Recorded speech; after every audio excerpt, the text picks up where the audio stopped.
Hey, what's up, everyone? This is Ryan with From Corners Unknown. I hope you're all doing well. This is our Artist Conversation Series, episode 28, and in this episode, I speak with Brendan Auld. Brendan is a multi-instrumentalist who resides in Brisbane, Australia, and he plays in a myriad of bands. Of them are Direwolf, Siberian Hell Sounds, Descent, Snorlax, and Consumed. I'm sure that there are a couple others in there that I am not aware of, or other bands that he's actively working on and they just have not seen the light of day quite yet. But I learned of Brendan's existence essentially through Snorlax, which is his solo side project. It kind of walks the line of black and death metal, and he describes it as a project for a lot of riffs and songs that just don't really fit within the other projects he's actively working on. And when I did some sleuthing on Snorlax and realized he was a guitarist of Siberian Hell Sounds, I got pretty excited because that was one of my favorite band discoveries of last year.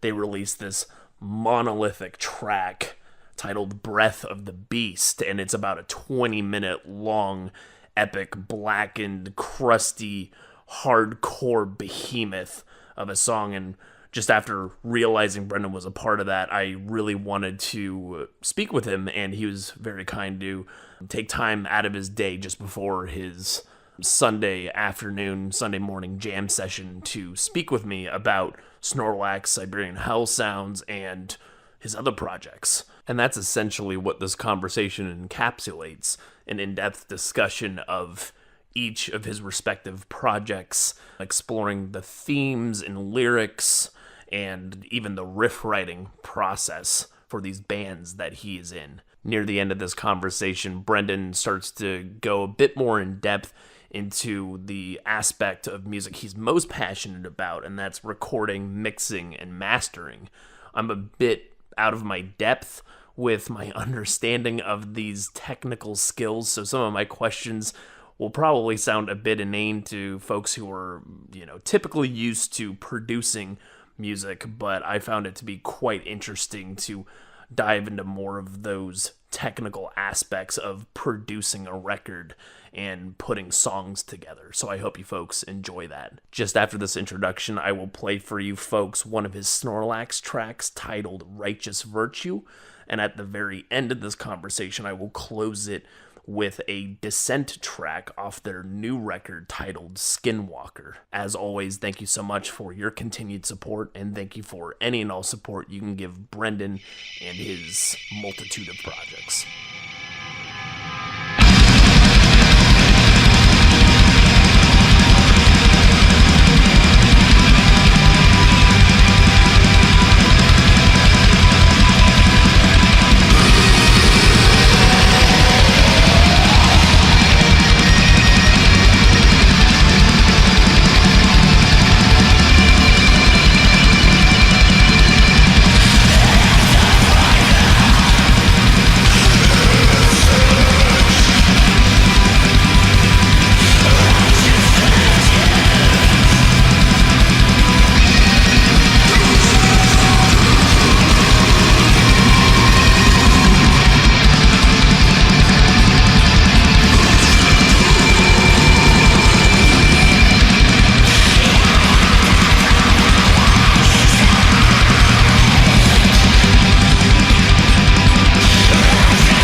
I appreciate you taking time to speak with me. This is my Sunday.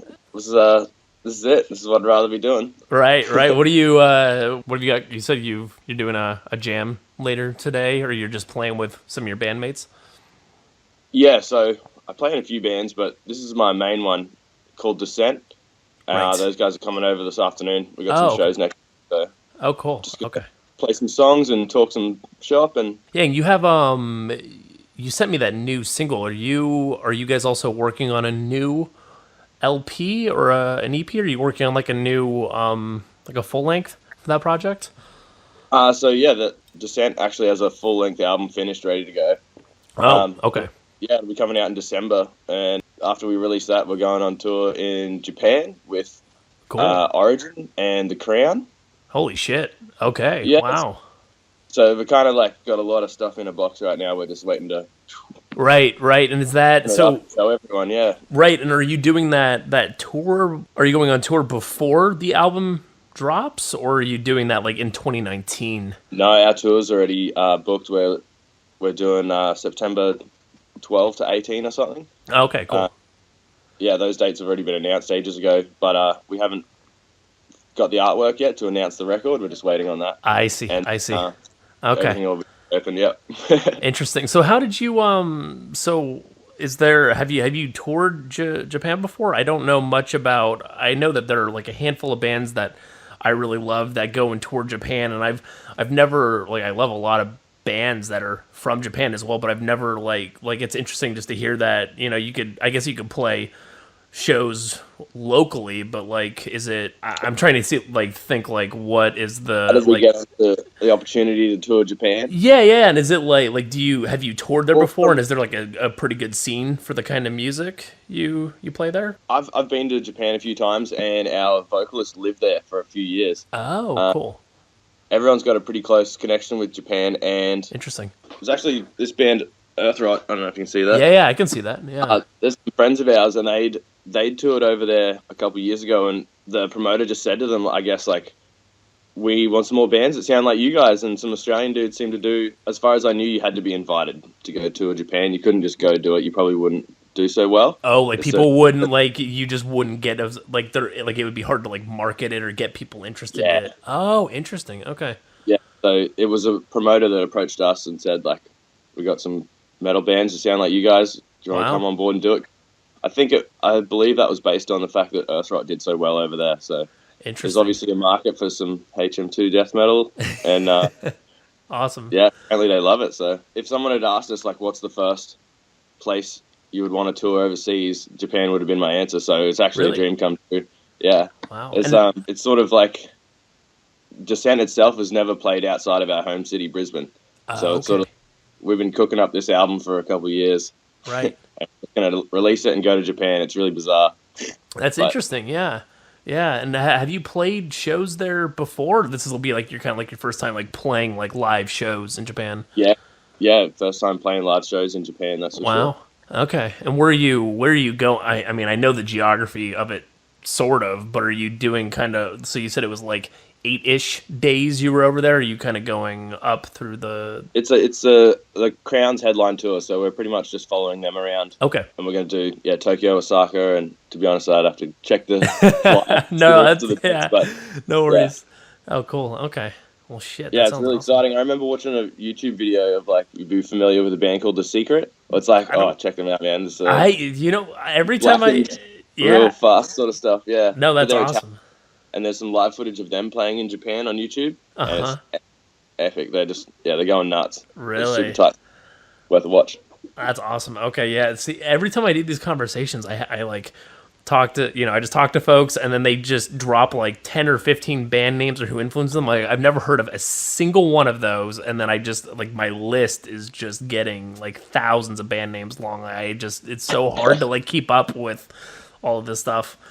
No, my friends do that to me every band practice, and I usually, if I can remember one, Yeah, that's good. That's exactly. Good. One new band every week or couple days it's enough. Right. Yeah, yeah. No, there's some pretty amazing stuff out there that's just waiting to be unearthed. Yeah. So just other projects as well. So I obviously learned of you I've been listening to like Siberian Hell Sounds a decent bit, and I started getting familiar with the band's existence through that split you did with Convulsing, and then after those synapses fired that you had the Snorlax project, and then I went on your page and you're like, oh, I'm in these bands. I'm like, oh shit, like they're these little connections you have. I mean, that the whole sentence was like completely that was like just like a dead end sentence I just said. But Do you want like an evolution of the bands and stuff that I've yeah, done? Or? like yeah, I'd like to, because you seem to be in. So what? How many projects are you actively in? It's at least 3, or you have 4, right? Because you also have that Consumed project, correct? Yeah, that's a super new one. Right. It's like a lot of real new stuff. So I sent you Direwolf. That was like my first heavy band that got a bit of establishment in Brisbane. Right, the city I'm from. And you probably would have heard on the last EP of that band, things started to get quite dark, and that was obviously the first chapter of what sort of turned into Descent, which is the next band. Yeah. And after a year or so of doing that, I'd recorded and mixed the previous Siberian Hell Sounds EPs. So I've been good mates with those guys for a long time. The original drummer for that band was actually the original drummer for my band Direwolf. Oh, okay. Interesting. So, yeah, and after I recorded Svengali, they did an EP called Svengali, I ended up just jamming with them. After they came back from their tours and stuff, they were like, hey, man, jump on board. I grabbed a bass guitar. It didn't really sound too special. Sure. So I picked up a guitar, and we were kind of doing like the Weege Dude rip-off. I don't know if that's the right way to say it, but how they kind of just rock 2 guitars and crank the shit out of them, and it going fast. It sounds powerful, so yes, it's working for us at this point. There's probably some people that say get a bass guitar in there, but When I think when I first listened to Siberian Hell Sounds, when did you join that? Like, when did you become like part of the the unit? First jam session that we started writing for the split with Convulsing. Okay.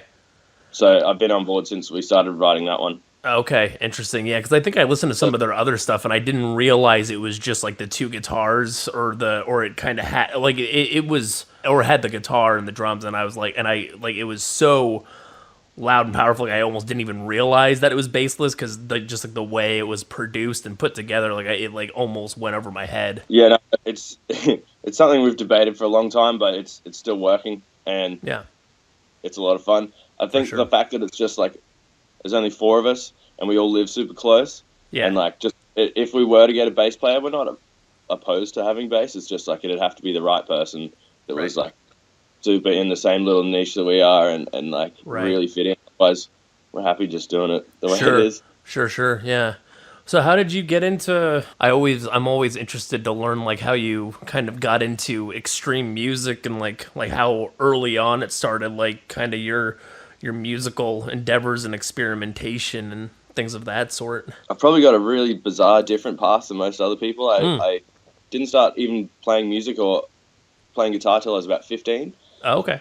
And then I'd sort of started jamming with some mates at school, and we had a silly little rock band. It was called like Ether or something. Okay. And then eventually, like me and those guys, we just through like older brothers and stuff showing us heavier bands, we kind of got into the local hardcore bands here. I remember being obsessed with this band from Queensland called Morning Tide. It was like a very easy gateway band. It was kind of like hardcore mixed with glam rock. Oh, interesting. Huh. Okay. Yeah, because until that point, I'd really only, like, the heaviest band I would have heard would have been, like, Queens of the Stone Age or something, you know? Oh, interesting. Okay. But yeah, it seems like that's kind of a natural thing, though. Like, there's usually, like, that one cornerstone band where you kind of hit it and you're like, oh, and it opens up the world, or you kind of, like, realize there's so much more out there that's just heavy as shit, right? Exactly. I had no idea. I was 15 and someone showed me some metal bands, and I was like, oh, shit.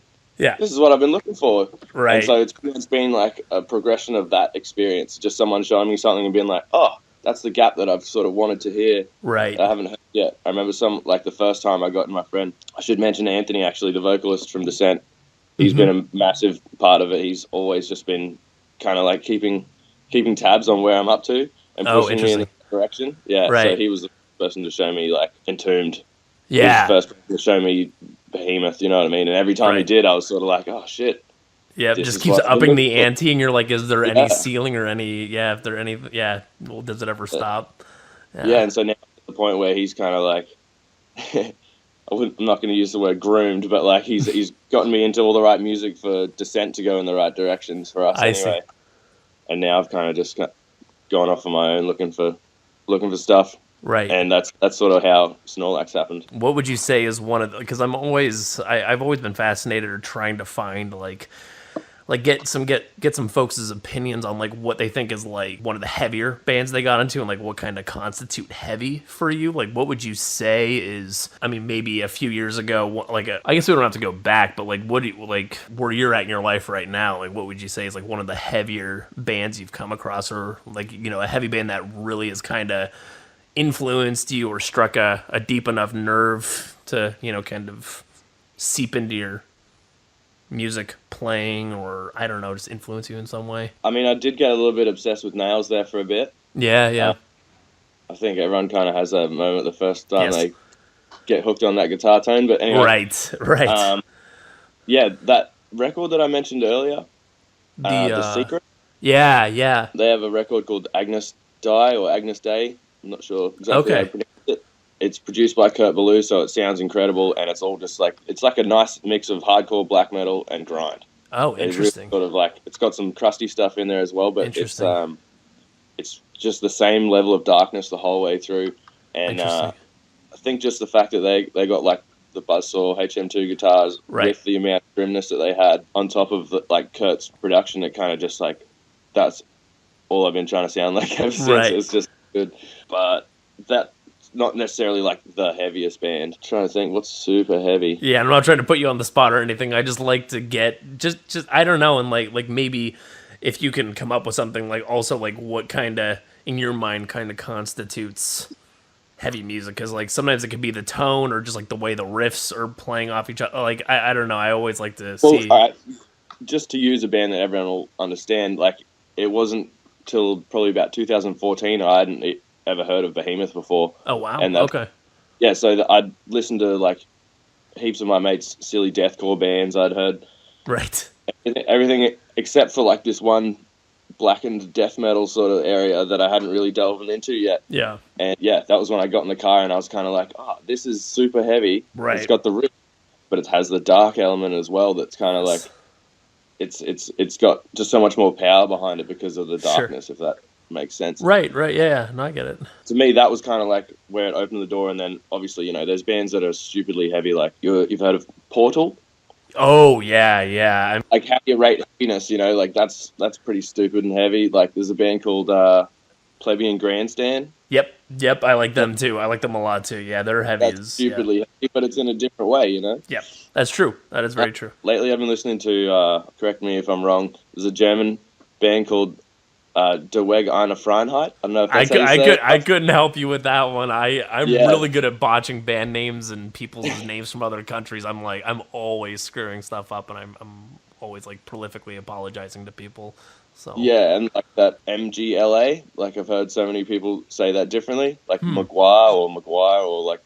Yeah, no, that's no, that's all. Yeah, I haven't heard it. I haven't come across that. Yeah, but in terms of like stupidly heavy bands, there's one that new Feather and Bone record. Yeah, that's a really good one. That one surprised me quite a bit, like as to how heavy it was. Like I got that on vinyl and I popped that thing on. I was like, Jesus Christ! Like just like it's just so fast and just I don't know. It's really just intense. Floors it from the absolute get go. Eh? Yes. That first blast that kicks in is just that's some good stuff. It's great. So I've been really enjoying that. Pretty much the last few things Relapse did, like Mammoth Grinder and. Yeah, Mammoth Grinder's always good too. I've only recently started getting into them, and they got a pretty unique little style, or they have a pretty unique style. Yeah, and the way it's sort of it's the same level of like speed and power the whole way through. Right. You put the record on, and it's just 28 minutes of like just perpetual riffs the whole time. Right. Exactly. Exactly. I've actually got like another little side project that's like in the works. We've recorded a demo already that's kind of like, I'd say pretty much just Mammoth Grinder worship. Oh, really? Awesome. Okay. Yeah, so just pogo beats and blasts and like my mate Josh going nuts with all his riffs. Pogo beat? Is that what you said? Pogo beats? Yeah, is that a term everyone uses? No, no, I'm asking because I've not heard that. I'm interested in what that is. I mean, I don't play music myself, so I'm pretty inept with like the vernacular. But Hold on 2 seconds. I'm gonna play you a pogo beat right now. okay,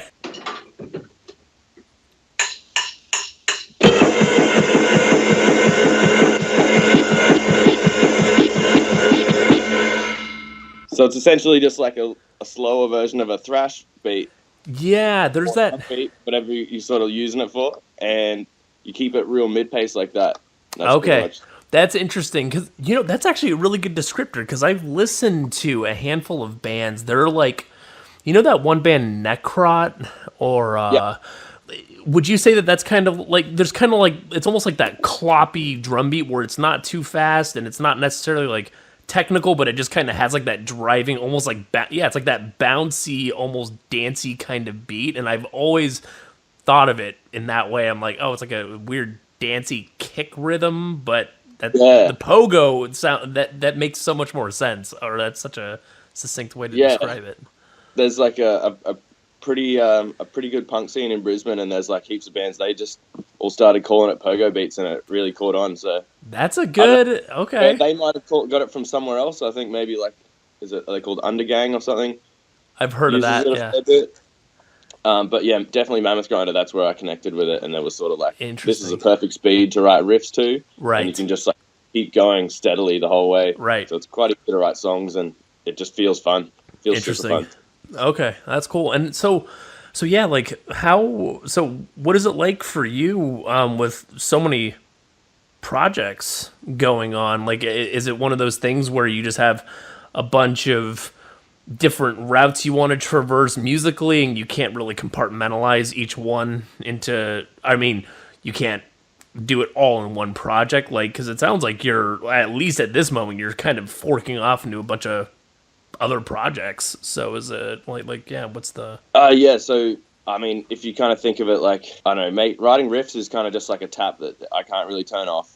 Okay. They're just like always there, they're always coming out. I'll be sitting on the couch and I'll just get inspiration for a riff. I'll have to go run down to the studio and record it, otherwise it's gone and you'll never think of it again. Right. So it's kind of like sometimes that'll just be I'll record it on my phone and then pick up on it later. Sometimes I'll go to record it and an entire song will just organically you'll just get like a little snippet of it and then you can just flesh it out. Oh, okay, interesting. Yeah, so it's kind of at the moment it's really funny because there is so many active projects that it's like what am I writing for? It's all just sort of coming out. But current moment in time where we've just finished writing for Consumed, which I actually play drums on, not guitar. So interesting. The first band I've like properly played drums and we're actually going to play shows and stuff. Cool. Okay. And so yeah, it's been funny. I'll kind of like write a song, and if the other guys don't like a riff or something like that, I'll just be like, "That's fine. It's going to be a Snorlax song then." Right. I've already got like a stack of songs for new Snorlax ready to go as well. Yeah, it's sort of like whatever I'm working on at the time. That's what I'm channeling the energy into. So Snorlax was kind of like leftover songs and ideas that didn't fit anywhere. Things that I just ended up fleshing out to a point where I was like, "Oh, well, I could kind of just finish this myself." Right. That's where that came from. But Descent took a long time. Just writing riffs for that is kind of like you can't really write a song in one day for that band. Sure. It's a riff at a time. The Siberian stuff, the other guitarist Daniel writes pretty much all of the riffs. I'll just contribute ideas here and there. I probably help out more on the production side than anything with that band. Sure. Yeah, in terms of like how to put an idea somewhere, it comes down to the other bandmates. I don't like to be the just controlling force or anything like that. So like immediately if they're like, no, I'm not really feeling that riff or something, and then that's it. And you just delegate it down to Snorlax, and that's all good pretty much. Is that pretty much? No, there's a big bin. There's a big bin. Okay. So yeah, there's lots of stuff that just ends up in the trash, can't go anywhere, doesn't fit, or. But you just kind of stockpile all of them, like they're just all kind of sitting around, and maybe one other day you can just kind of pull it out, or it'll just sit there as long as it may just sit there for ever, essentially. Yeah, well, the last song on the Snorlax demo was, well, like you've heard it doesn't really fit too much anywhere else. It was kind of a weird one that just I really liked the feel of it. Yeah, but it obviously couldn't be a Descent song, couldn't be a Siberian song, didn't really work for that. So I just finished writing it and then that was it. But like that's a good example of a song being 2.5, nearly 3 years old, Right. just sitting until something was ready for it, Right. and then the vocals go on, and I guess that kind of helps it meld in with the other songs. Sure. So how did you? I'm sure you've gotten messages about this, but what? So like, how did you coming up with the project Snorlax, and like what kind of like section did that off, and like what kind of got you started on that? And I want to ask about the name, but I think that may just be like a pretty generic question. But I'm also curious because that was like the thing that like grabbed my attention. I'm like, oh, there's like a Pokemon. I was like, oh, I'm gonna click on this. I gotta listen to this. Like it was like kind of a hook for me. So Yeah. I mean, it's interesting. That was completely unintentional as well. Really? I was walking the dogs with my wife one day, and I don't know why, but my brain stopped on the word Snorlax. And Really? it was like, it had nothing to do with Pokemon. I haven't played Pokemon since it was on like the Game Boys. You know, they Wow. had like Okay. Yeah. and I haven't given a shit about Pokemon since then. But it was sort of, it felt like, oh, you know, if I was going to do a Doom project or something a little bit on the funnier side, Right. like that band Bong Ripper, it's a hilarious name, but like Yes. that's why you listen to it, because you're like, who's naming their band Bong Ripper? Exactly. Yeah. So it was kind of like that, and I originally wanted to use the name for the other project I'm doing with my friend Josh, which is the Pogo Grind one. Right. I'm not settled on a name there yet. Pogo Grind's a fucking great name. I mean, I know that's more of a genre descriptor, but I think that's a hilarious way to describe it. You're like, oh yeah, this is Pogo Grind. Like, I'm gonna start using that now and see if I can get it to catch fire. Like, that's awesome. That was my original pitch for the name Pogo Grinder. That's a bit too obvious, you know. Yeah, it's a bit on the nose. Yes, so then they were sort of like, oh yeah, Snorlax wouldn't be considered a serious name. So like, I didn't consider the songs I was writing to just like do for myself to be anything. So I was happy to put the word Snorlax on the front of it, and if it grabs people's attention, that's hilarious to me. Right. Right. Yeah. I mean, if Pokemon Corporation or whatever they are sent me some kind of like cease and desist, that would just be the best. That would be actually really fun. But you're not. I mean, it's just the name. I mean, like even the artwork for the demo, I don't think it has any. I mean, it does not look anything. It's just the font and like just how it has like that big bold font. I was like, oh, like you're pretty dedicated to that name. So I was just like, I don't know, just like learning. If the name is any indication of like how serious I am about it, then that's totally fine, because it's very much like a project that I don't want to put any restrictions or limits on. I just want it to be organic stuff that I've written myself, and if it is, you know, a recycled song that didn't work with another band, then so be it. It's still going to come out exactly how I wanted it to. Sure. The name Snorlax might either make it or break it for some people, whether they want to listen to it or not, but that's totally fine. I know. I've seen a lot of really bizarre band names out there. It's definitely not the worst. No, not at all. And I mean, I've even seen comments like there's that. I've seen people be like, I think I saw somebody leave a funny comment. They're like, they're like, this project is early enough. You're still okay to change the name before you make this a more fully. Like, I just seen some like ridiculous comments that made me laugh, and I'm just like, no, like it's a totally fine. Like I've seen much cringier or not even like just like there are names that are just like, you know, just eye rolling, and it's like it grabbed my attention, so I'm like, yeah, of course I'm gonna listen to a band called Snorlax. Like, why the fuck not? I mean, I remember like I saw a band name on a flyer for something here in Brisbane a couple of weeks ago. It was called like Open Wound Finger Bang. Oh my god. It's like that's not even like funny. Like you're just being so I don't know. I mean, maybe like they sound okay, but I mean that's like so right. Right, yeah. It's so on the nose. It's just kind of like, yeah, it just like lacks any sort of like, it's like it's too self-aware or something. I don't know how to describe. I don't know how to describe that. But yeah, it's a lot to take in. Right. Are you are you getting? I've seen some posts. Are you getting your demo released through the Caligari Records? Is that happening? Are you getting like a cassette release or something through those guys? Yeah. Chill. Yeah, I mean, by the time this comes out, we'll have announced it, so that's fine. Okay. Yeah, it's coming out on tape. He's been super nice. I didn't expect anyone to put it out, and he That's got on to awesome. me quite early about it. So, yeah, it's really nice actually. For sure. No, that's sweet. I was one of the. Actually, I think he got onto it through seeing that Brendan from Convulsing actually posted it. So, Oh, yeah, interesting. Brendan as well, I guess. Okay, cool. Well, are you seeing that project like? So are you kind of using Snorlax? So like, are you not really looking to make that kind of like a fully fleshed out and realized project that say goes on tours and stuff? Like, are you planning to do like maybe LPs or like full releases around it, or is it kind of just like a, when you have some free time on the side from your other larger projects or your more main projects, say Descent or Siberian or any of those? I definitely. I mean, there's other people committed to the other bands, so for Sure, me to put Snorlax before any of those would be quite selfish. But sure.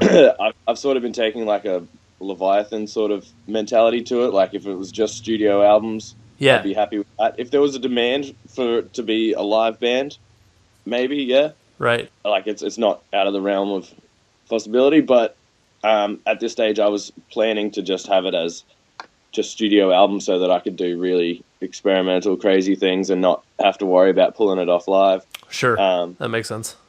yeah, Okay. even the songs there as they are now, like some of those vocal takes took quite a bit of effort. So for Oh, me to really? replicate that live, even like while playing guitar or something, would be pretty tough. Really? But is that a selfish thing to do? Like to just want to have my cake and eat it too, and be able to make records with these ridiculous things on them? And Well, then, I mean, you have your. So, are you in your own studio right now? Like, this is all like that's all your own setup, so you can just like go record or just go make some stuff whenever you want, essentially. yeah, that's kind of like the upper hand I have on everyone is that I have a decent enough studio at my fingertips that I can make whatever I want whenever I want. So That's I awesome. do record a lot of other, not a lot, but a few other bands in Brisbane. There's some cool stuff coming out really soon that I did for a band called Sickle, which Okay. is female vocals with sort of like hardcore, death metal riffs over like punk drumming, and Interesting. Okay.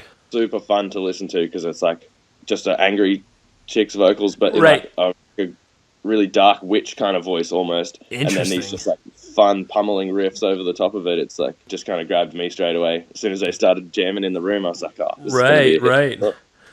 Keep an eye out for that one. But yeah, having the studio here has definitely helped all the bands I've been in because if we're here jamming and we stumble upon a new song or a riff idea or anything, we're just like, all right, well, let's take 5, mic up the room, and we got ourselves a demo to go off. Wow. And Okay. keep it Awesome. there forever. And so, Right. yeah, And how long have you been doing kind of the recordings, or kind of the like kind of helping people get their stuff recorded? Do you do like the mixing and mastering as well? Like, do you do the full scope of producing an album or a single or anything like that? I generally send my stuff off to get mastered by someone else, just because Okay. I don't have a well treated enough room here to really hone in on like tiny frequencies and things like that need Sure. fixing up. But I leave the mastering to people like Brad Boatwright or Carl Staff or whoever else is available. But Right. I've always been really curious and like probably a little bit too hands on with the recording process since the Direwolf days. When Okay. I'm really early on starting bands and that sort of thing, I'd always been recording our jam sessions and trying to write stuff at home on GarageBand and whatnot. And it wasn't until 2014 I actually took a year off my full-time job Okay. and went and studied to learn everything properly. And since then, like that's when I did the first Siberian, the Symbols EP, Okay. Okay. and it's grown from there. So it's only been the last 2 years that I've had the studio at my house now underneath, Right. where it's been sort of just I can do whatever I want and play and record drums and everything. So Right. it's been real helpful, and even just like having the opportunity to be a part of your friends' bands and projects Right. and sort of like not steer them, but like if there's little things that you would have heard afterwards and been like, oh, you should have done that, and having the opportunity to do it in the room while you're recording them, it's Yes. super cool. So Interesting. yeah, I love it. To be honest, the goal one day would be to record full time and not have to have a full time job, but Right.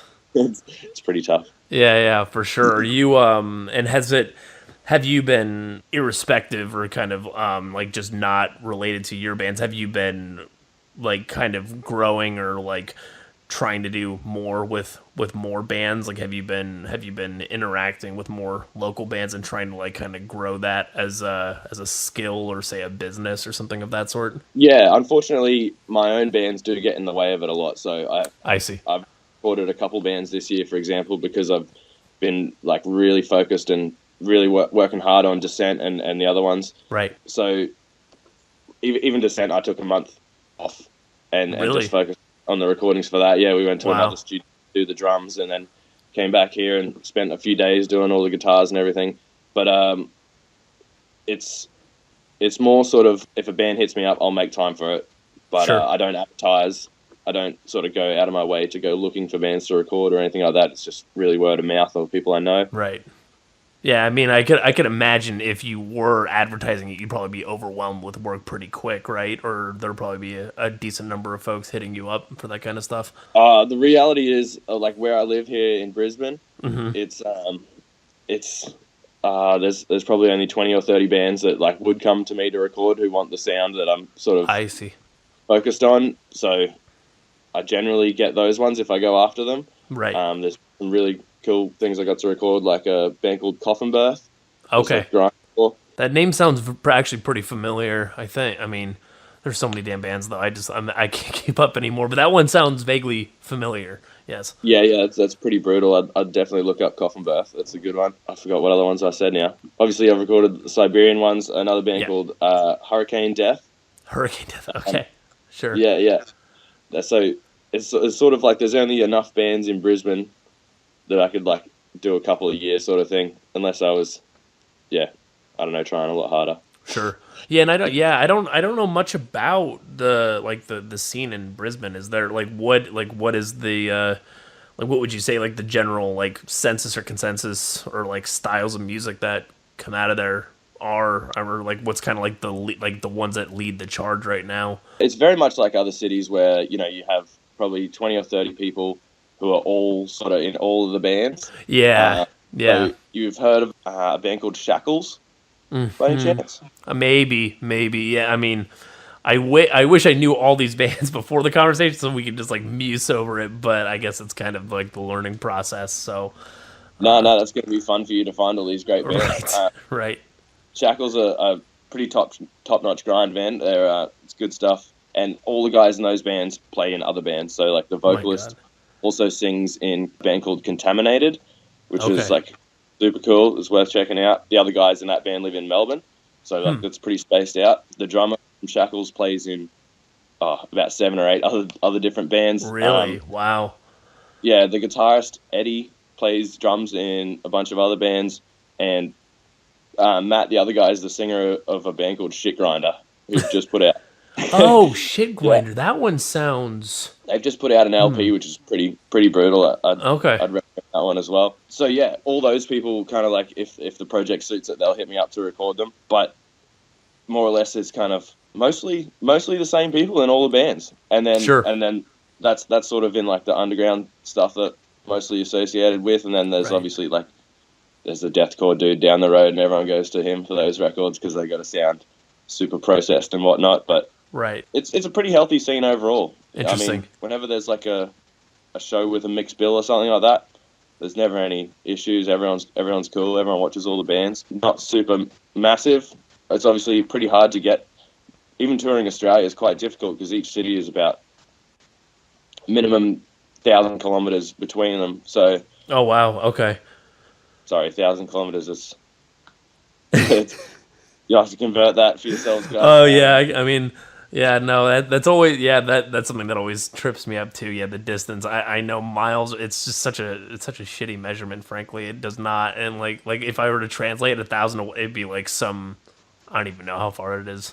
But yeah, I like know so little about just like the like Australian, just like the music that comes out of there. Like I've stumbled across a handful of like really amazing bands, but like I've never really been able, like I've never like looked at Australia like on a map and like seen how far, because I know, I mean, the bulk of the population's kind of on the eastern portion, correct? Like it's all kind of Yeah. So a lot of the main cities are down the east coast, and so doing that isn't super difficult. You can drive down the coast and play all the Right. shows, but they are all a long way away, and there's not really the same sort of demand for those kind of shows in between any of the Inter- cities. So you're really driving oh, to play two shows, and then drive 1,000 kilometers to play two shows, and then again, and like it's expensive to have to tour that way. interesting. Um, Would you so say that yeah, it? Would you say quite it's commendable fans that do it.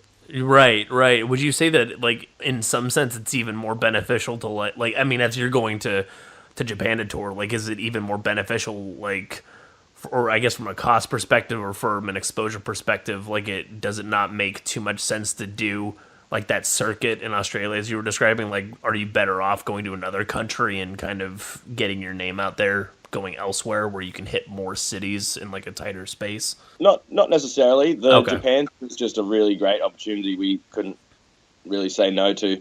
Everyone sure, was everyone was super on board with that one straight away. It's more because everyone in the bands works full time as well. So taking the time off yeah, and to tour that way, it does cost quite a bit. So especially the sort of things like Siberians playing. hmm, They're not playing like 300-400 cap venues or anything like that. You know, they're playing smaller venues, but they're packed. So right. like the people who are there want to be there, but it's not the sort of thing you can just hit the road every couple of months and expect it to do really well. I see. Okay, that's That's a big interesting. thing here in Australia is overplaying. It's quite easy because it does get hot in here in the summer, and like people are reluctant to leave their house even, and they'd rather just stay inside in the air conditioning. So like not going to shows is pretty common. Get some of those Facebook live streams going, right? Or some shit Yeah, like yeah, that. like just not overplaying to the point where people are like, it's all right, I'm going to go see them next month at the same Right. show. Right. No, Yeah. that makes sense. That sounds like an interesting balance to strike, at least where you are, because it sounds like it sounds like the number of places you can play is relatively limited. Like you can't really go.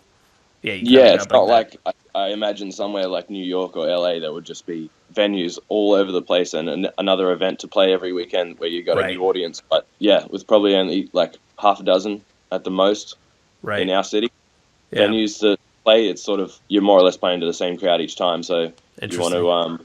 to you want to space them out enough to keep things interesting. Right, right. I guess like on your projects as a whole, like what is the like I'm interested some in the lyrics and themes and kind of some of the stuff you grapple with, and could you speak to that in some respects, or just some of the kind of like what you're expressing, or kind of like what the outlet is, as opposed to just beyond just writing the riffs? Yeah, I'm not particularly philosophical with all that type of stuff. Okay, I wouldn't consider myself a great lyricist okay, whatsoever. Most of the time, like with Descent and Siberian, each respective vocalist for those bands writes their own lyrics. gotcha. Yeah, Anthony from Descent deals with a lot of sort of like concepts with like bigger overlords and that type of thing, taking sure, control and apocalyptic type direction, but like in his own metaphors and that type of thing. It's like sure, Siberian is sort of like each EP will have its own concept. right, Sven obviously was about like the sort of hypnotizing the young girl and keeping her as you sort of like how to describe that one. That's a story of its own. right, Uh, right, Svengali tale, yeah. But for Snorlax, it was really sort of just stuff that was on my mind at the point in time where I was writing the lyrics. It got to a point where I was like, oh, these songs are done. They just need vocals. sure, I'd asked a few friends, but then I ended up just wanting to do it myself. I kind of realized I'd done everything else to that point by myself. I was like, I might as well give it a crack. sure, And so those songs are written about really arbitrary stuff that was going on at the time. I went to a show to see a band called Unravel. It was okay, super cool. Check them out. It's sort of, I guess, a little bit like Descent, okay, death metal sort of stuff. There was a drunk guy there who pushed a girl, and then she pushed him back, and he ended up spitting on her. And I kind of like had this moment of almost like just knee-jerk reaction instinct to go and grab this dude and like rip him away right, from her before he could do anything, because he looked like he was going to get a bit violent towards this chick. right, So right, I'm super like calm, happy, normal, very, sure. very, I don't get violent. I'm not that sort of person. So it was like a bizarre feeling to me to kind of have the rush from having this violent thing happen in front of me, but And you also just wanted kind to of like, let, yeah, shouldn't have hurt that dude, but I also just like stopped him from hitting the chick. It was really conflicting emotion when I came home from yeah, that show. So I just like pumped out these words that mean nothing to anyone else, but like, Interesting. Okay. yeah, righteous virtue. Right. I don't know. Right. That was kind of like how that came out. The other ones I can't even remember what I wrote them about, to be honest. Hopefully you wrote the words down, or you just kind of like yeah, I've got okay. it down, but it was all just super organic stuff that the sounds that the words made felt better than the words' meanings themselves. Oh, okay. I So see. that was kind of like why if you read them on the back of the cassette tape and they don't make sense, then that's fine. As long as they strike the ear in the right way, that's what I was kind of focused on there. Interesting. Okay, that's good to know. Where do you live? Where do you live, man? I'm Where out are you? I'm out in Oregon, so on the West Coast, kind of out in the city of Eugene, this tiny little Eugene Springfield. It's like 150,000, 130,000, not a huge area, but one of the metro areas in the state. So you guys are in a legal state there? Yeah. Yeah, right. That's cool. That's cool, man. Is that your jam? Yeah, man. Yeah, like if there's a consistent influence throughout any of the bands, it's that factor right there. Really? Yeah, there's something about like the focus that you get from it while playing fast music. It just like You just feels get like great. locked in, or you just kind of like Yeah, you get in the Interesting. zone, you get locked in, especially with things like blast beats and that. I know in the earlier days of trying to work with those type of beats, it's quite easy to get lost, but when you have that sort of narrowed in focus that you get from such influences, then right.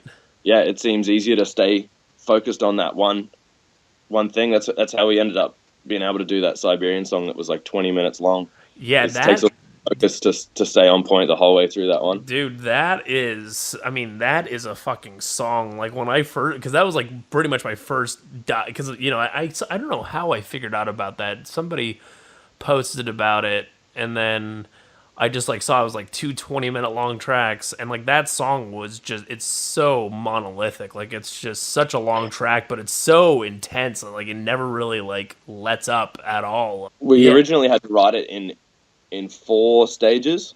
And Really? there was a fifth chapter, but we're gonna save that one for the next release. Just of that song, like did you kind of like slice it off and you're making it its own song, or are you gonna make like a more robust version of that track later on, if that's the right way to think about We it? do have it recorded, but it's in a different key, and it's sort of it didn't really fit anywhere with the other 4, so they flowed really well together. Dan pieced that together quite nicely. So playing that as one song all worked because it is in the right key, and then the last song kind of steps up, but it's the last one, so it makes sense. As where that last song there, I think we called it Death Spell or something. Yeah, that'll have to be for another chapter. It's got a slightly different vibe. I was going to say the idea for the one song, I think Brendan from Convulsing had already sort of done that with his, and so we thought we're gonna match it. Right. He had it finished long before we did. Right. Yeah, that was a pretty, I mean, that track alone, I mean, that's a long fucking track, especially for like that genre of music. I mean, maybe there are other bands that I'm completely... Sort of that's the beauty of what Brendan's doing with Convulsing is not really any category it just falls into. Yeah. And I think the same thing I was talking about earlier, how up until this point, it has just been a studio album, so he can really just go hard for that amount of time on a record, and physically it's going to be different. I'm interested to see how that goes, but not having the limit of having to need 5 people in a room jamming it all for 20 minutes straight. On that topic, like saying on that topic of the Siberian Hell Sounds Convulsing split, have you done a decent number of live shows with that band with Siberian, and like have you guys actually played that song live to folks like in its entirety? You've done the whole thing? Yeah. So because it is such a long song, we really only can play that and maybe 1 or 2 other songs. Right.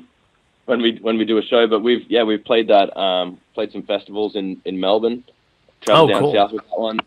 We opened for Ishan when he came through Brisbane just recently.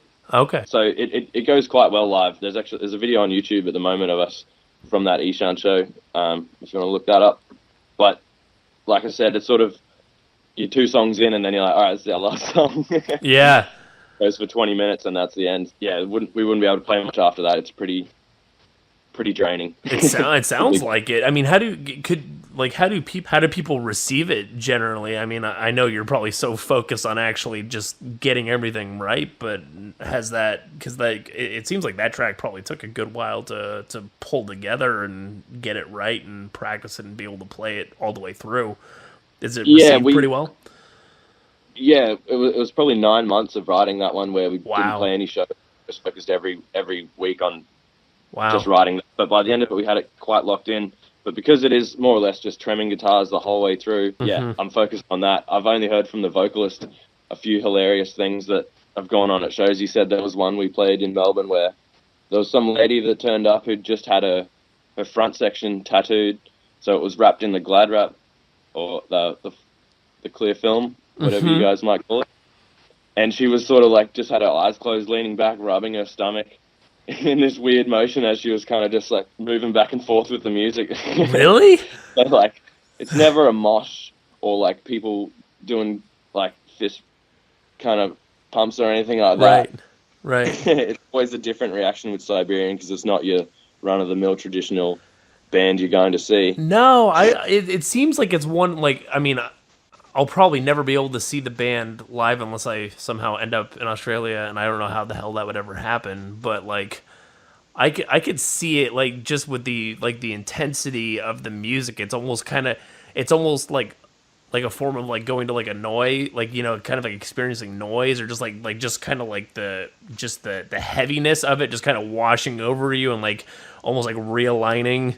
Like, you know what I mean? Like, it's just so heavy, like, it just kind of hits you, and then, like, I don't know, like, I could see it being pretty difficult to, like, move around while that's going on. It's almost, like, cathartic just standing there and letting it wash over you and hit you. Maybe not, though. Yeah. I don't know. When you look up, that's pretty much what you get, just the people, like, just the look on people's face when they're sort of just being hit with a really abrasive amount of blast beats and sort of sharp guitars. And, yeah, it's not the sort of thing you're going to be moving around to very much. You're sort of copping it, really. Right. Are there things about your projects that I'm like totally glazing over that you're interested in, or you want to? I know it's not like really good. It's almost like I'm trying to pass the question off onto you, and it's my job to be asking the questions. But we've delved into a decent number of things. I'm just trying to think if there's some uncharted or unexplored territory that's worth, or something that's like, good to talk about. If you were asking about Siberian, we've sort of taken a little break. Our drummer's just recently had a child. Oh, wow. Okay. He's got a new baby, so he's quite busy with his work and that. So he wanted to take a little bit of a break from Siberian. So whilst he's doing that, that's where we had the idea to do the side and consume. So that's going to be a really interesting one because some people might be like, oh, this is just a B grade Siberian, but hopefully we've made it different enough and something new and interesting that it'll sort of give it its own unique features and sounds. Sure. But it is Daniel who plays guitar for Siberian. It's him on guitar again, and Matt, who does vocals, is doing vocals for this one as well. So we've got our friend Mitch playing bass. So if you ever wanted to hear what Siberian sounded like with bass, this is probably as close as you're going to get at this point. Okay, cool. But yeah, that is more or less a band from Denmark called Hexus. Okay. I think they're from... Yeah, so they've got a really unique sound with sort of like drawn out sparse snare hits over double kicks. Sure. And little sort of unique things that they do that we've kind of picked up, as well as the vibes of sort of, again, I'm not 100% on the pronunciation, but it's fine. All the Church of Ra bands are excellent. In particular, Weege Dude. Okay. Is a favorite of ours, so like there's some vibes of that on there as well. Yeah, but in terms of influences and that sort of thing, that was maybe the only thing I thought maybe we skipped over a bit. It's yeah, I guess the reason, I did a poor job discussing that one because like I recall because I was like, oh yeah, do you guys have any recordings? And you say you just have like some scratch stuff, so I just haven't been able, like, I didn't like latch onto it because I didn't, I haven't been able to check it out quite yet. No, I'll maybe send you some rough demos, but we're recording that next month, so it's not too far away. Cool. And is it just an EP or like a little demo? Like what kind of a release is it going to be? Probably be like a 15-minute demo. Nice. Okay. Enough that we can play a opening slot at a live show or something and still get away with it. Sure. Enough material for that, but yeah, we've only just finished writing it, so there's still a lot to be honed in and tuned up on yet. Sure. It just keeps getting darker. Each band just sort of ends up with a darker vibe each time, which I'm totally fine with. Yeah, no, that's interesting to hear too. Like what about when you say it gets darker? Like, what is it? Just the tone, or is it also like the concept and lyrics? Like what is it that you see that gets like what makes it darker for you, or like how does that work? Just kind of the weeding out of anything that's not a blast beat or a double kick section is something I've noticed a lot. It's sort of Okay. We used to do a lot of other kind of things to add different elements to the music, but now it's sort of like let's just keep it as pummeling as it possibly can be the whole way through. Sure. And that sort of with the almost like a narrow sort of vision with guitars that keeps sort of staying in the habit of doing certain types of riffs that only sort of do down changes between notes and like only using minor notes and that type of thing. Is just Okay. You find yourself in a little pocket that's hard to get out of, but it all works really well together. So you don't really find it limiting in any way per se, like the darker aspects, like a kind of like, is it almost like you're kind of boiling it down into like a more like more of an essence in a way, like you're kind of getting closer to like something that's just more unrelenting? yeah, it's not necessarily a well, you can look at it two ways. It's not a bad thing yet. Sure. I haven't run out of ideas. I haven't hit a wall or anything like that. But at the same time, yeah, it is really honing in on trying to hit that pinnacle of as abrasive as you can possibly be. Interesting. Okay. And still be able to walk away from it, I guess. Can you see it, and can you like I guess I mean, like, looking forward, do you think like there definitely is more, like, as you've been seeing it progress, like, you think that you can continue to kind of descend down further and make it more brutal or just more dark in a way, like you're still finding ways to kind of make it that way? Yeah, definitely still finding new ways to make things heavier and darker, because it's never just, tune lower or do a breakdown or something that's going to be like just obviously idea be heavier. It's more kind of like if a certain riff change combined with like a certain drum change feels heavier than anything else you're doing, then that's what feels heavy in the moment, and that's what feels right, sort of thing. Right. Just because if the song turns out being heavy, not necessarily because the riffs are super crushing or anything like that, Right. then it's sort of like the vibe that was created in the room when we were jamming it, not necessarily something we sort of heard and tried to replicate or anything like that. Sure. But yeah, just different ideas of what's dark and heavy, I guess. Yeah. No, it's just interesting, and also just to kind of see and like explore what heavy or like what dark is to people, because like I always get like different opinions. Like, yeah, sometimes some people just seem to kind of equate it to just the guitar tone or the tuning, but like that for me, like me personally, like it doesn't seem like that doesn't really make it for me. I don't know, like kind of, yeah, I have a hard time describing like what makes something as heavy as it does. Yeah, it's definitely a feeling. Yeah. And whatever recipe that you use to create that feeling is Right. is I guess what's heavy. Yeah, for sure. I mean, most of the stuff I'm playing is only in drop C, so like if it was down to the guitar tune, there's definitely bands that tune lower than us and all that sort of thing.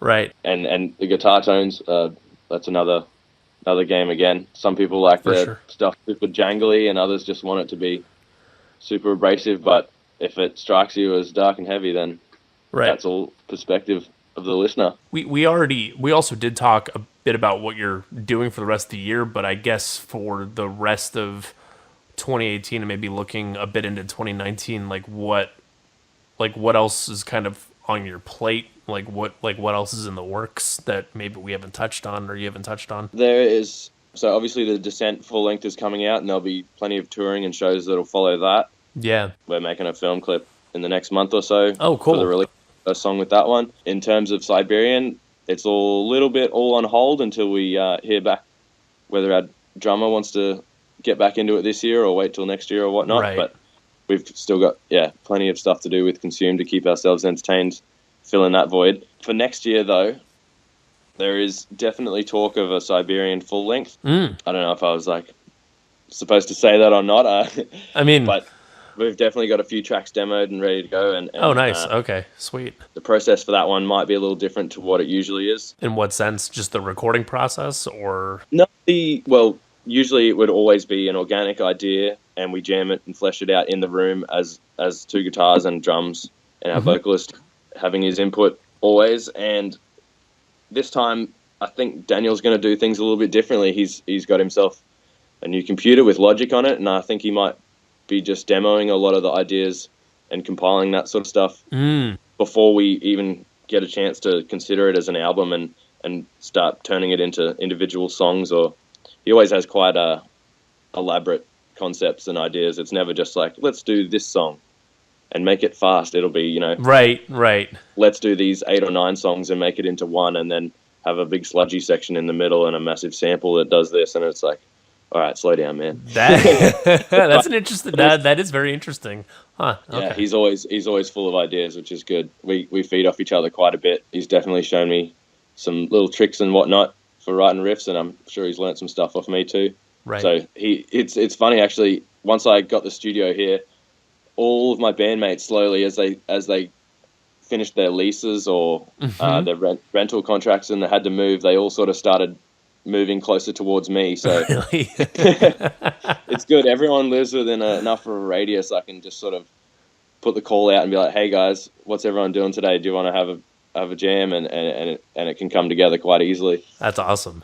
That sounds like a really good setup. It's really good. We've got a tight little community of mates, and everyone sort of is happy to jump on board and do whatever shows and play stuff, because we just know that everyone's good mates and we're going to get along. Everyone's into the same stuff. For sure. And I'm always surprised. I've been learning, that you name dropped the guy, Brad Boatwright. Yeah. And I've been seeing his name just like everywhere. Like I see him like on so many releases. I'm like randomly click around on Bandcamp. I'm like, oh, it's that guy from Audio. Like it's just, he's all over the place. It's crazy. Just how he's booked out. He's super busy, man. He did the Descent record. He did some previous Siberian stuff. He's done. Wow. Yeah. Most of the things that I've recorded, he's mastered, and he does a great job. I mean, if his work is good enough for people like Kurt Ballou and Taylor Young to trust, then it's good enough for me. Does Kurt just do does he just do the mixing? Is that usually how it goes? Or does he do all of it? Because he's based in Massachusetts, I believe, his roster of bands that he's worked with is from all over the world, so he does do a lot of just the mixing. But you can definitely hear the difference in a record that he has done at his own studio from scratch, produced all the way through. Opposed to mixing, yeah. And he's a massive influence of mine. I've been a fan of Converge for a long time. That was a main influence of the band Direwolf that I did years ago. I see. Yeah, all his work's great. A lot of my favorite records are done by him. Black Breath. Yes. That's a massive influence for Descent, obviously. And for sure. Yeah. He's responsible for a lot of their records. So yeah, it always surprised me when I go on his website and I just see he's like, oh, these are the people I've worked with. I'm like, holy fuck, like just like and just like how high profile or what have you. Like it's always crazy just how many people he's worked with. I'm like, man, how does this guy make? I mean, I guess that is his primary job though. Like that's like his day to day, right? So yeah, and I think he's even at a point where it's sort of like he wants to be able to pick and choose the bands that he works with, because he's inundated with requests constantly from. Yeah. I can only imagine bands all over the world wanting to work with him. It's just interesting too to hear, like at least on the mastering stuff, just like how folks get their stuff worked out. Because he's in Portland, Oregon, and it's just just seeing like how he's like at least the Brad guy, like how he's kind of just like a touchstone, or like even Kurt Ballou is like a main channel, it seems like, because I've talked to bands down in like Argentina or whatever, and they're just like oh yeah, we got our thing mastered by Brad Boatwright. I'm just like, what the fuck, like how, like it's just crazy to me how that all works, that network. Yeah, like the early Direwolf stuff that I recorded was sent to him, and even the last, like the Descent record that's coming out, he mastered, and that wasn't even our choice. That was Taylor who mixed it. Oh, really? Yeah, that was his call, and I was happy for him to do all that sort of stuff. It's really like I don't know. I guess if what he does works on everyone else's records, you have to sort of trust that it's going to work. Sure, yeah. Yeah, I've seen. Oh, no, this is probably getting a bit boring now. No, you're fine. You're fine, man. No, the production side of things is what I really love. There's an online course that Kurt Ballou did, and he had Brad sit in on it, even sort of add bits and pieces here and there, and just hearing his input next to someone who I thought was like obviously Kurt is the master, and then to hear Brad sort of giving input even there where Kurt's like, oh wow, it's a great idea. It's like, man, there's no real rules with this sort of stuff. It's all just like trial and error and everyone's own kind of perspective. And interesting. Yeah, the way that those guys that are obviously a lot more established in the industry, the way they all sort of work together and they're not keeping secrets from one another. Yeah. They're always happy to share their techniques and their experiences and learn from one another. It's awesome, and I hope that that's something that spreads out more throughout music rather than just for sure. Sort of like I've always heard people say like, oh, let's go see this band. It's good to know the competition and that type of thing. And it's like, well, just because they're doing well is not necessarily a bad thing, Yeah, for sure. Everyone sort of comes up and if you learn something from a band, there's nothing to be angry at them about, Right. Maybe someday you're gonna have to talk my ear off about that shit, because I've been interested in like learning more about like the mixing and like just general curiosity, and it's like I don't have any vernacular to be able to really talk about it, but it does fascinate me just like how much that can like just improve the sound of a recording, or like just like if you're really good at that stuff, like just how it can like make or break like the sound or tone or quality of a record. It's just fascinating to me, and I'm like, oh, it's mastered by Kurt Ballou, it's great, and like you can tell from just generic people that drop shit on Bandcamp, are like, oh yeah, that sounds like crap or muddy as hell, but like I just don't understand all of what goes into making it sound as good as it does. Yeah, one of the things that's sort of coming up a lot at the moment is sort of like the balance of, we've all heard a record produced by Will Putney. We know how full on a band can sound, produced really well, but having that element of not sounding super produced and polished, so that it does sort of have the grim factor that you're looking for on, for example, a black metal band. Yes. And because it's easy enough now that you can push things too far before you even reach that stage. You're like, well, that sounds a little bit too clean. That was my main concern with Snorlax, was that I pushed things a little too clean and too much in a direction that didn't suit what I was actually playing. But interesting. Hopefully it translated for people and it wasn't not true. I mean, even for it being unmastered or whatever, I thought even the drumming, like it had like a lot of like really heavy like kick and punch to it. I mean, that's kind of what got me on it too. Like just like it's hard for me to imagine, like now that I've heard it unmastered, I'm kind of interested in what it would sound like mastered, like just side by side, to see if it really changes much, because the way it sounds, I'm like, I had no qualms with it, like nothing. I'm like, oh, that, you know what I mean? Like I don't have a trained ear, I guess. That's like my issue. So I'm just kind of an idiot with that shit. Not to like mansplain or anything like that. But, mastering is more or less like the icing on the cake, if that makes sense. The mixing is really like where people will like hone in and tune the drums to all sound perfect and get the guitar tones and the overall balance. Mastering is really sort of like getting the whole thing as one big mix to sound perfect across a lot of different platforms, so that when you pull it up on a computer, it sounds consistent as to when you listen to it in a car or off the back of an iPhone. Oh, so so the mastering takes care of that stuff too. Yeah, for example, if you're putting out something online and putting it out on vinyl, you would need two separate styles of mastering to suit those formats. So for Snorlax, I didn't really intend on putting it out anywhere else, and it sounded fine on my computer. So I will probably like disappoint some people here if they thought the drum sounded really good. But it is, with the snare, I have blended in a sample sound. And it's sort of interesting. It's got the original snare and it's got a sampled snare pasted in beside it, so it's got a little bit of it there to give it the extra kick. It's not a complete replacement, but interesting. Okay, organic. See, and that kind of shit interests me though. Like I would never be able to figure that out unless since you just told me now, I'm like, oh, that like that's kind of a cool thing. But for some reason, like I just would never be able to be like, I couldn't pick up on something like that. Yeah, some people might consider it as cheating. It was something I've worked on for a long time to be able to get it to sound fluent enough that it doesn't stand out as something that I've done after the fact type of thing. Getting them to blend in nice enough so that it does hopefully pass first listen as being organic. Then yeah, that's sort of what I was after. But I mean, a lot of the big names out there will do it. So yeah, no, I know, and that's interesting too. Like, yeah, it sounds like that's like an interesting like little technique or trick, or just like to kind of give some of the recordings a bit more meat. Is that like, and you wouldn't really be able to pick up on that unless you're the person that's like behind the scenes doing all the stuff, right? Yeah, if you'd heard me play a blast beat in the room, it wouldn't sound as punchy as the ones on those recordings. That's for sure.